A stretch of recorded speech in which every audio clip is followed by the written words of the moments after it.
د مزار شریف ښاروال د ظهیرالدین فاریابي د دویمې کارتې د عمومي سړک د کانکریټ اچونې د کار د پیل په مراسمو کې وویل چې دغه سړک 940 متره اوږدوالی او 7 متره سور لري او د ښاروالۍ له داخلي بودیجې څخه جوړیږي. همدارنګه د دې پروژې د پلي کولو شرکت مدیر ژمنه وکړه چې د یادې پروژې په پلي کولو کې به ټول منل شوي معیارونه په نظر کې نیسي.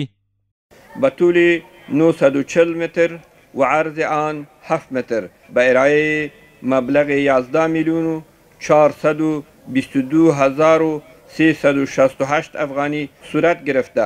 انشالله ما وعده میتونم که طبق استانداردهای پروپوزر به وقت معینه 120 روز انشالله به شما این سرک تسلیم مینماییم. د بلخ ولایت مرستیال والي د داسې پروژو په لا پراختیا او غوره پلي کولو ټینګار وکړ او زیاته یې کړه چې په هیواد کې موجوده امنیت د پروژو د پلي کولو لپاره یو ښه فرصت دی. امنیت تامین شد، اسلام مسلمانی دین ترقی کرد و همه چیز ترقی میکنه. تجارت ماشون ترقی میکنه، سرک ماشون ترقی میکنه، انکشاف آبادی ماشون ترقی میکنه، مدرسه ماشون ترقی میکنه. په ورته وخت کې د سیمې اوسیدونکي د دغه سړک د کانکریټ د کار د پیل هرکلی کوي او له پلي کوونکي ادارې څخه غوښتنه کوي چې د جوړولو کیفیت ته دې زیاته پاملرنه وکړي.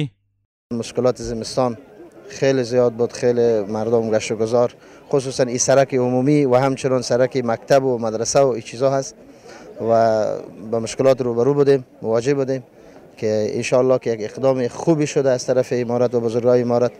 با ایجاد کار این سرک 75% مشکل ما در گرمی و سردی خصوصا در زمستان حل میشه الحمدلله رب العالمین.